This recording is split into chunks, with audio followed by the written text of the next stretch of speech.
the echo of a forbidden lullaby. A husband's world crumbles as he finds evidence that his wife's betrayal wasn't a random act, but a passionate, ongoing affair with a close friend. A betrayal compounded by the shared history and trust among them. The static on the line wasn't just a technical glitch. It was the sound of my entire life short-circuiting, a low hum beneath the surface of everything I thought was solid. It's crazy how a few misplaced words, a dropped hint, can turn your whole reality into a funhouse mirror, distorting every reflection. If you're catching this, if you're feeling that pull, that need to know what happens next, then do me a favor, hit that subscribe button. And while you're at it, show some love. A like, a share, maybe even drop a comment down below. Your support means the world, and it keeps these stories coming. My name is Ethan. Or at least that's the name I've answered to for the last 38 years. 38 years of building, of planning, of believing. Believing in Sarah, believing in our life, believing in the quiet hum of our suburban existence, the perfectly manicured lawn, the two-story colonial with the wraparound porch that we poured our savings into. It was the American dream, wasn't it? The picket fence, the golden retriever we promised ourselves we'd get once the mortgage was down to a manageable level. The Sunday brunches that felt more like sacred rituals than meals. Sarah, she was the architect of that dream. Her laughter was the soundtrack, her touch the foundation. She was everything. Or so I told myself. We met in college, freshman orientation. I was a gawky, overthinking English major.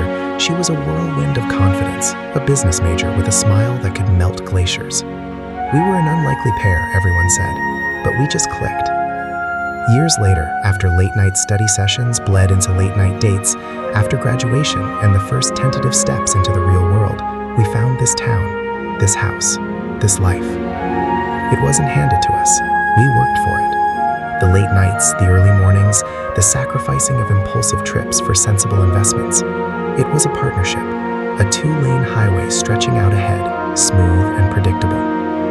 Our closest friends, the ones we shared holidays with, the ones who knew our history, our inside jokes, our deepest fears, they were Mark and Chloe. Mark, a lawyer with a sharp wit and a handshake that felt like a brand. Chloe, a designer with an eye for detail and a laugh that could fill a room. They were our anchor, our second family. We bought houses in the same neighborhood, raised kids who were practically cousins. Their life mirrored ours, a comfortable parallel track. We'd celebrated their wedding, they'd celebrated ours. We'd been there for each other through job losses, family emergencies, the mundane triumphs of everyday life. They were the bedrock. The first crack wasn't a seismic shift, more like a hairline fracture, easily dismissed. It was small things, really. Sarah's phone suddenly becoming a fortress, late nights at the office that stretched beyond reason, even for her ambitious drive, a vague impatience when I asked about her day. I'd chalked it up to stress, to the pressures of her demanding career. She'd been climbing the ladder at that tech firm, working on a big project, something about a new app. I'd been proud, so proud. I'd cooked her dinners, listened to her vent, tried to be the supportive husband, the supportive everything. Then there was the scent, a faint, familiar clinging to her favorite cashmere sweater, the one she wore so often. It wasn't mine. It wasn't the musky, familiar scent of my own deodorant or cologne. It was something lighter, more sophisticated. I'd asked her about it, casually, while folding laundry. She'd brushed it off, a quick, dismissive wave of her hand. Oh, that? Must have been a client, one of the guys at work. Her eyes, though, flickered, just a fraction of a second, but it was there. A flicker of something I couldn't place. Guilt? Unease? I'd tried to swallow the rising tide of apprehension, to tell myself I was being paranoid. We'd been together for over a decade. Trust was supposed to be a given. The whispers started subtly, an offhand comment from a mutual acquaintance at a barbecue. Sarah seems really energized lately, like she's found a new spark. I'd smiled, nodded. She's just passionate about her work, I'd replied, the words tasting like ash in my mouth. Another time, at a neighborhood block party, Chloe, usually so open, had been unusually quiet, her gaze darting away whenever I caught her eye. She'd always been my sounding board, the one I could talk to about anything. But lately there was a wall, a subtle distance. I'd noticed it, but attributed it to her own stresses. Everyone had their own stuff going on, right? It was the email, though. That's where the dam finally broke. It was a Tuesday night. Sarah was at a late-night strategy session, or so she'd said. I was in my home office, trying to finish a report, when my laptop, synced to our shared cloud storage, pinged. A notification, an incoming file. It was a PDF titled Project Nightingale Q3 Projections, Sarah's work. I'd opened it, expecting spreadsheets and charts. Instead, the first page was a photograph, and the world stopped. It was Sarah, and it was Mark. They were in a hotel room. Not just any hotel room. It was a suite, dimly lit, with plush cream-colored carpet. Sarah was wearing a silk robe, her hair loose around her shoulders. Mark, in a dress shirt, sleeves rolled up, was leaning over her, his hand on her cheek, his lips almost touching hers. It wasn't a friendly embrace. It wasn't a casual moment caught on camera. It was raw, intimate, charged with a heat that radiated even from the screen. My breath hitched, my heart hammered against my ribs like a trapped bird. I scrolled down, my hands trembling. The next pages weren't projections. They were messages, raw, unedited exchanges. Mark, still thinking about last night. You're driving me insane, Sarah. Sarah, you know I can't stop. It's a dangerous game we're playing. Mark, worth it. Every single second. Sarah, my husband suspects nothing. He's so trusting. The words seared themselves into my brain. My husband suspects nothing. He's so trusting. That trust I'd so carefully cultivated, so proudly held, was being used as a weapon against me. And Mark who'd stood beside me at my wedding, Mark who'd held my newborn niece, Mark who'd seen me at my lowest and lifted me up, he was the one, the betrayer, the interloper. My vision swam. I felt a cold sweat break out on my forehead. This wasn't a one-off mistake. This was a pattern, an affair, ongoing, passionate, with my best friend. The laughter, the shared history, the trust. It was all a performance, a meticulously crafted lie. I looked at the date stamps on the messages. Weeks, months. They'd been seeing each other for months. While I was out working, while I was planning our next vacation, while I was telling myself everything was fine, they were building their own secret world. I remember the distinct smell of the leather armchair in my office, the faint scent of my coffee mug, the hum of the refrigerator in the kitchen downstairs. These were the mundane anchors of my reality, and they felt alien, unreal. I felt like I was floating, disconnected from my own body. The image of Sarah and Mark, their stolen intimacy, replayed in my mind, each time a fresh stab wound. I felt a primal urge to smash something, to shatter the perfection of my office, to echo the destruction unfolding inside me. Then another email appeared. Not from Mark, from Sarah. The subject line read, "Regarding Project Nightingale." My fingers, clumsy and stiff, clicked it open. It was a continuation of the supposed work email, but the content? Sarah, I can't keep doing this, Mark. It's getting too risky. Ethan's starting to ask questions. Mark, we'll be careful. We always are. Think about us, Sarah. Think about what we have. It's real. Sarah, I do. Too much. I miss him, you know? I miss our life. But I can't let this go either. The raw confession of her conflicted feelings, her love for me tangled with her passion for Mark, was a twisted kind of confirmation. It wasn't just about sex. It was something deeper, something that had grown and festered in the shadows. The lullaby, the one she used to hum to our imaginary future children, the one that represented innocence and hope, now echoed in my mind as something forbidden, something corrupted. The image of her, the woman I'd loved, the mother I'd envisioned her as, was now stained with deceit. I sat there, frozen, the glow of the laptop screen illuminating the wreckage of my world. The evidence was irrefutable, a digital monument to my own blindness. The sound of my own breathing felt deafening in the silence. Outside, the streetlights cast long shadows across the lawn, the same lawn I'd spent hours tending. It all felt like a mockery, a perfectly staged scene with me as the oblivious fool. The cliffhanger wasn't in a movie, it was in the crushing weight of that knowledge, the absolute certainty that everything I believed was a lie, and the chilling realization that the people I trusted most had been the ones tearing it all down. The question wasn't who or what, but how.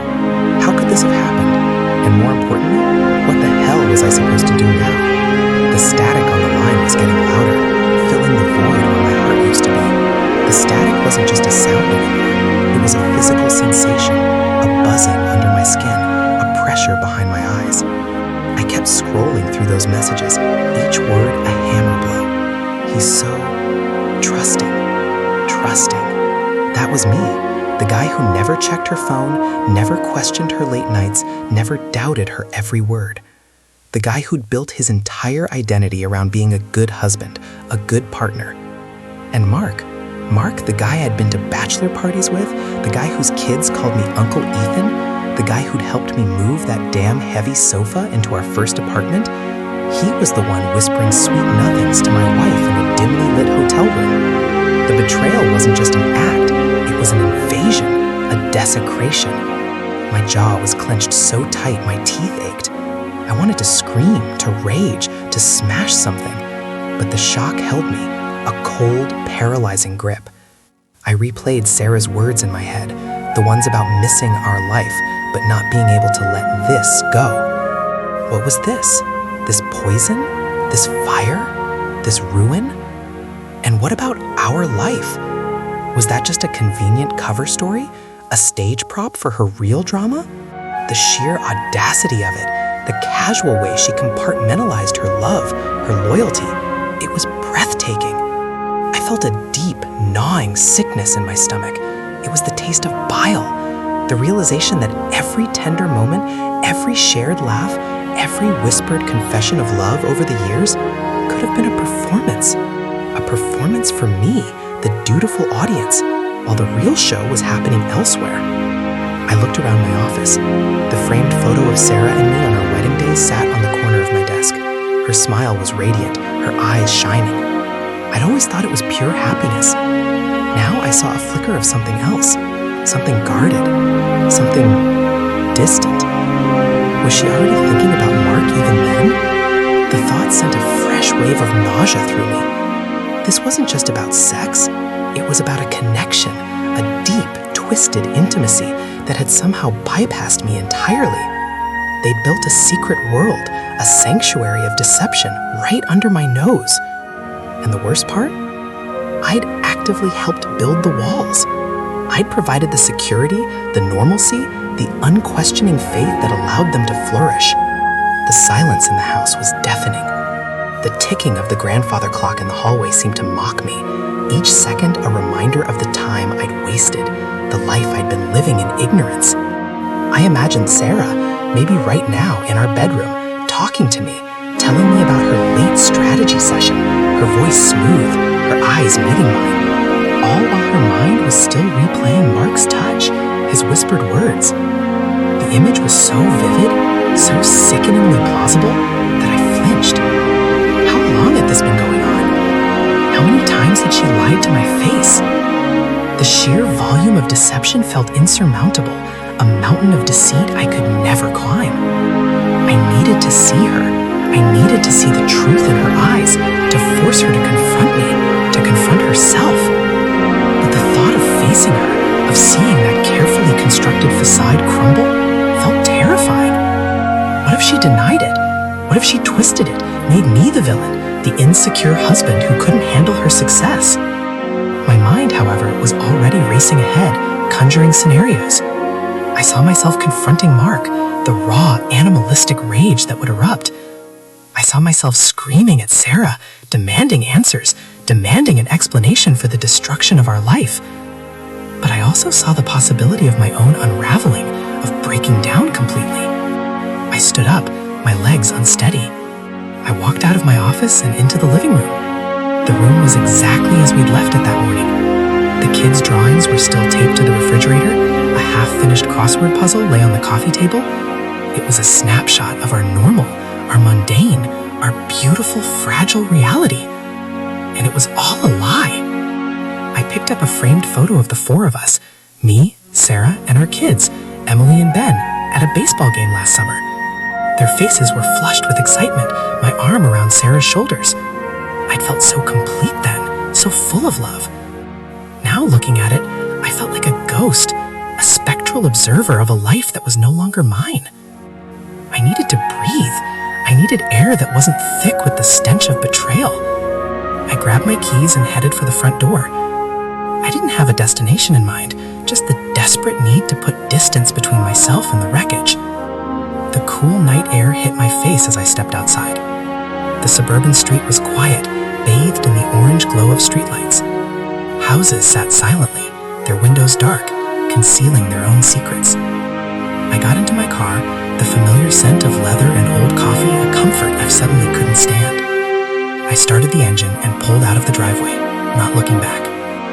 As I drove, my mind replayed snippets of conversations, moments I'd dismissed as insignificant, but now shimmered with a sinister undertone. Sarah's sudden interest in yoga classes on the other side of town, which she'd always claimed were for stress relief.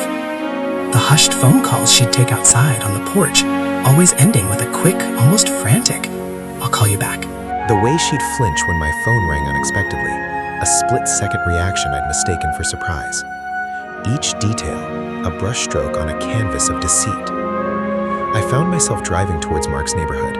It was a stupid impulse, a desperate need to confront him, to see if he could meet my gaze, if he could look me in the eye and maintain the charade. I knew his house, of course. We'd been there for countless dinners, barbecues, kids' playdates. It was a colonial, much like ours, with a well-kept lawn and a flagstone walkway. I pulled up across the street, parking under the shade of an old oak tree. The house was dark, no lights on inside. Maybe Chloe was out, or maybe they were already asleep, their guilty slumber undisturbed. I sat there for what felt like hours, the engine idling, the tension coiling tighter and tighter in my chest. I imagined him inside, probably with Sarah, sharing the same air, breathing the same oxygen I was now inhaling. The thought was revolting. I wanted to honk the horn, to bang on his door, to unleash the fury that was building inside me. But something stopped me. A sliver of self-preservation, a fear of the chaos I would unleash, or maybe it was just the sheer, paralyzing weight of the truth. Then I saw it, a car pulling into Mark's driveway. It was Chloe's car, a dark SUV. Relief, sharp and unexpected, washed over me. Chloe, she was my confidant, my friend. Maybe she knew. Maybe she could offer some explanation, some solace, some way out of this nightmare. I turned off the engine, the sudden silence amplifying the pounding of my heart. I watched as Chloe got out of the car, her silhouette against the dim streetlights. She seemed to move with a weariness I hadn't noticed before. She fumbled with her keys, then opened the front door and went inside. I waited. My hands were slick with sweat on the steering wheel. This was it, the moment of truth, or at least the next step on this agonizing path. What if Chloe was complicit? The thought was chilling. What if their whole world was a fabrication? I imagined them sitting together, laughing about my gullibility. The sheer horror of that possibility made me physically sick. After about 10 minutes, I saw a light turn on in an upstairs window. Not a bright, welcoming light, but a soft, shadowed glow. It could be anything, but in my hyper-vigilant state, every movement, every flicker of light felt significant. I got out of my car, my legs stiff. I crossed the street, my footsteps unnervingly loud on the quiet pavement. I stood on Mark's lawn, the same lawn I'd helped him spread seed on a few years back. I felt a profound sense of violation, of being a trespasser in a place that had once felt like an extension of my own home. I walked up to the front door, my heart thudding against my ribs. Should I knock? What would I say? "Hey Mark, I found out you're sleeping with my wife, and by the way, is Chloe in on it?" The absurdity of it all was overwhelming. I raised my hand to knock, my knuckles hovering just inches from the wood. Then from inside the house, I heard voices. Not angry voices, not hushed, secretive whispers, but a low, steady conversation. And one of the voices, it was Chloe. But the other voice, it wasn't Mark. It was deeper, softer. It wasn't a man's voice I recognized. I pressed my ear against the door. "I just can't believe he didn't see it, Chloe," the unfamiliar male voice said, a hint of exasperation in his tone. "After all those signs." Chloe's voice, low and sad, replied, "Ethan, he's always been too trusting. That's his nature. And Sarah, she's always been good at playing the part." My blood ran cold. He was talking about me. He didn't see it. Too trusting. My carefully constructed life, my belief in Sarah, my faith in our friendship, it was all just a performance to them. And Chloe was privy to it. She knew. She'd known all along. The comfort I'd hoped to find in her presence was replaced by a fresh wave of horror. She wasn't an ally. She was a witness, a confidant to the betrayal, a participant in the grand deception. "I hate that it's come to this," Chloe continued, her voice laced with a pain that felt genuine, but was now tainted by its context. "I hate that you're hurting. But what else could you do? He made it clear he wasn't going anywhere. And I couldn't just let her go," the other voice replied. a sigh that sounded heavy with regret. It's too good, too real. My mind reeled. He made it clear he wasn't going anywhere. Who was this man, and who was he talking about not going anywhere with? Sarah? Was this another lover? Or was he talking about me? The confusion was a thick fog, obscuring any clear path forward. The confession I'd stumbled upon was a tangled mess of whispers and implications, each word a potential bomb. I pulled away from the door, my body trembling. The quiet suburban street, the peaceful facade of the houses, now felt like a grotesque stage set. I had walked into something far more complex, far more devastating than I had initially imagined. It wasn't just Sarah and Mark, it was a web of secrets, of lies, of tangled affections, and I was caught in the center, completely blind and utterly alone. The static was no longer just under my skin, it was in my very bones, a bone-deep tremor that threatened to shake me apart. And the most chilling realization of all, I still didn't know the full extent of the damage. The darkness I'd stepped into was deeper than I could have ever fathomed, and the cliffhanger wasn't just the discovery of the affair, it was the dawning horror that I might not be the only victim, and that the betrayals ran far deeper than I had ever dared to imagine. The quiet suburban night had just become a battlefield, and I was walking into it armed with nothing but the shattered remnants of my trust. The air inside the car felt thick, suffocating. I drove without conscious thought, the familiar streets of my town blurring into a meaningless canvas of streetlights and darkened houses. My mind, however, was a relentless projector, replaying those hushed voices, dissecting every syllable. He made it clear he wasn't going anywhere. Who was this man, and who was he talking about not going anywhere with? Sarah? Was this another man in her life? The thought sent a cold dread through me. Or was he talking about me? The implication hung heavy, a dark, unspoken threat. And I couldn't just let her go. It's too good, too real. The possessive tone, the desperation in that voice, it was the sound of someone clinging to something they couldn't bear to lose. But who was she? My mind raced, flipping through faces, through memories, searching for a match, a clue. Then the pieces, jagged and sharp, began to fall into place, not with a satisfying click, but with a sickening thud. Mark. It had to be Mark. He was the one Sarah had been involved with. But this other voice, this unfamiliar man, who was he to Mark, and what was his connection to Sarah? A rival? A friend? A co-conspirator? The confusion was a suffocating blanket. I gripped the steering wheel, my knuckles white. I had expected a confrontation, a scene of raw anger and tears, a clear line drawn between victim and perpetrator. Instead, I had stumbled into a labyrinth of whispers, a shadow play where loyalties were blurred and identities shifted like smoke. My rational mind screamed at me to go home, to call the police, to retreat. But something primal, something raw and untamed kept me driving. I found myself heading back towards Sarah's parents' house. It was a long shot, a desperate gambit born of sheer desperation. Her parents, the Johnsons, had always been my anchors, pillars of stability in my life. They doted on me, treated me like their own son. Perhaps they knew something. Perhaps they could shed light on this murky, unfolding tragedy. It was a long shot, a Hail Mary pass in the face of utter devastation, but I was out of options. Every avenue I'd thought was solid ground had crumbled beneath me, revealing only more emptiness. The Johnsons' house was a sprawling ranch style, a monument to a life of comfortable suburban success. Lights glowed warmly from the downstairs windows, a stark contrast to the darkness that felt consuming me. I parked my car at the curb, the engine's quiet hum a tiny defiance against the looming silence. My heart hammered a frantic rhythm against my ribs as I walked up the flagstone path, the familiar scent of honeysuckle thick in the night air. I raised my hand to ring the doorbell, then hesitated. What was I going to say? Hello, Mr. and Mrs. Johnson. I'm here because your daughter is systematically destroying my life with a web of deceit that extends far beyond my imagination. It sounded insane, even to my own ears. But before I could decide, the front door swung open. It was Mrs. Johnson, her silver hair neatly coiffed, a pleasant smile on her face. But the smile faltered, replaced by a look of concern as she took in my disheveled appearance, the haunted look in my eyes. Ethan? Oh, honey, what's wrong? You look like you've seen a ghost. I couldn't hold it back anymore. The dam had broken. It's Sarah, I choked out, my voice cracking. Something's terribly wrong. She ushered me inside, her movements quick and efficient. Mr. Johnson appeared from the living room, his brow furrowed. Ethan, what's going on? The words tumbled out of me in a torrent, a confession laced with shock and pain. I told them about the messages, about Mark, about the gnawing suspicion that had turned into horrifying uncertainty. I told them about the voice I'd heard at Mark's house, the confusion, the fear. I expected shock, disbelief, maybe even anger directed at me for even suggesting such things. But as I spoke, I saw a flicker of something else in their eyes, a dawning comprehension, a weary resignation. It wasn't the shock I had anticipated, but a deeper, more profound sadness. Mrs. Johnson sat down on the sofa, her hands clasped tightly in her lap. Mr. Johnson stood behind her, his hand resting on her shoulder. "Ethan," he began, his voice low and grave, We know." The world tilted. I stared at them, my breath catching in my throat. You know?"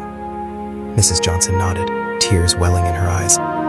"We've known for a while now. Not the full extent of it, not all the details, but we've suspected.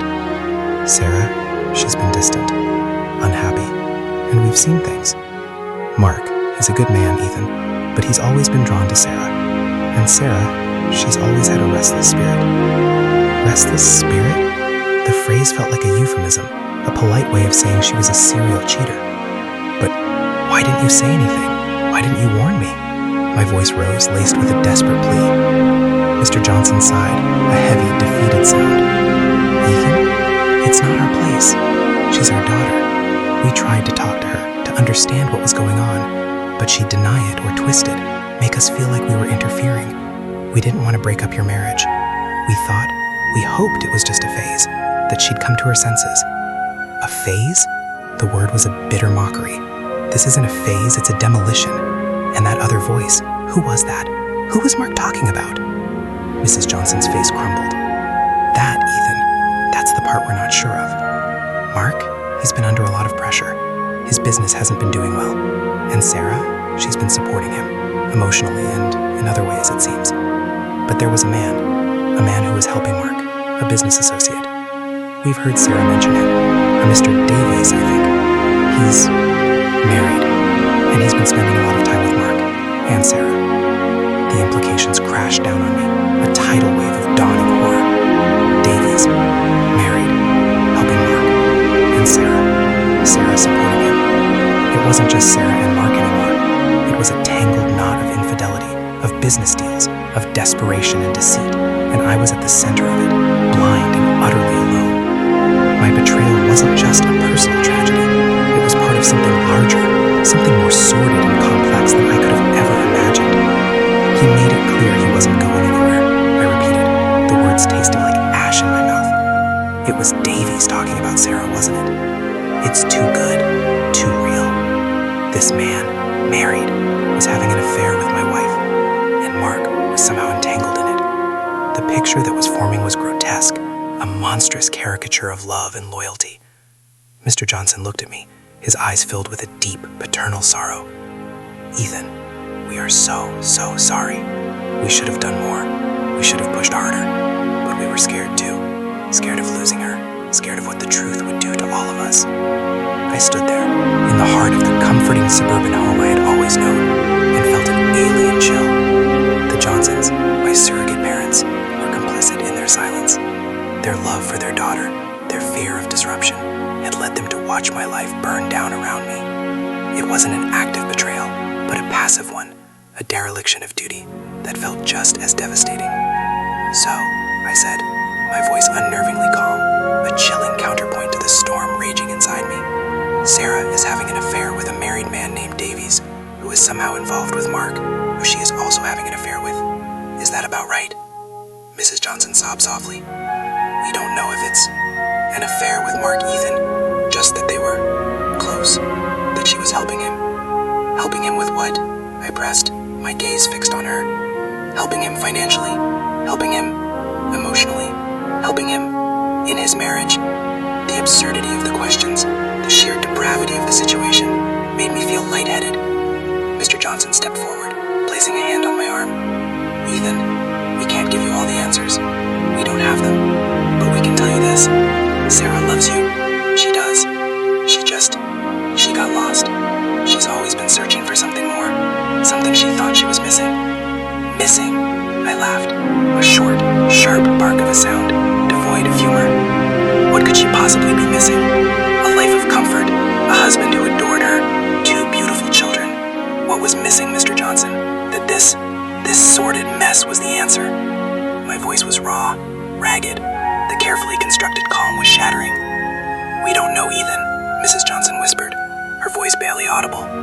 I looked at their faces, edged with pain and regret, and a profound sense of isolation washed over me. They offered sympathy, but no absolution. They confessed their knowledge, but not their complicity. I was still on my own, adrift in a sea of betrayal, with no safe harbor in sight. The static was back, a roaring inferno in my ears, drowning out all rational thought. I needed to leave. I needed to get away from the well-meaning pity, the shared sorrow that felt like a judgment on my own blindness. Thank you, I said, the words stiff and formal. Thank you for telling me. I turned and walked towards the door, the calls of my name following me, fading as I stepped back out into the cool night air. The honeysuckle, which had seemed so inviting moments before, now smelled sickly sweet, cloying. I got back into my car, the silence now a deafening roar. The illusion of normalcy, of a predictable world, had been irrevocably shattered. My life, the one I had built with Sarah, the one I thought was solid and true, was a phantom, a ghost of a reality that had never truly existed. The betrayal wasn't a single sharp blow, but a slow, insidious poison that had seeped into every corner of my existence. It was in the laughter of my children, which now seemed tinged with an unbearable sadness. It was in the memories of our life together, now tainted with the knowledge of her deception. It was in the very air I breathed, thick with the stench of broken trust. I drove, not towards home, but towards the edge of town, towards the open highway. I needed to put as much distance between myself and the wreckage as possible. The image of Sarah, of her radiant wedding day smile, now haunted me with a chilling ambiguity. Had she ever truly loved me? Or was I just a convenient prop in her elaborate performance? The questions circled endlessly, each one a fresh stab of pain. I thought about Mark, about the man I had considered a friend, a brother. The sheer gall of it, the casual disregard for my life, for my family. He had taken something precious, something sacred, and defiled it without a flicker of remorse. And the other man, Davies, this married businessman, what was his motive? Was it just lust, or something more calculated, more sinister? The complexities of their web of deceit were overwhelming, a dark vortex threatening to pull me in. I pulled over to the side of the road, the highway stretching out before me, an endless ribbon of uncertainty.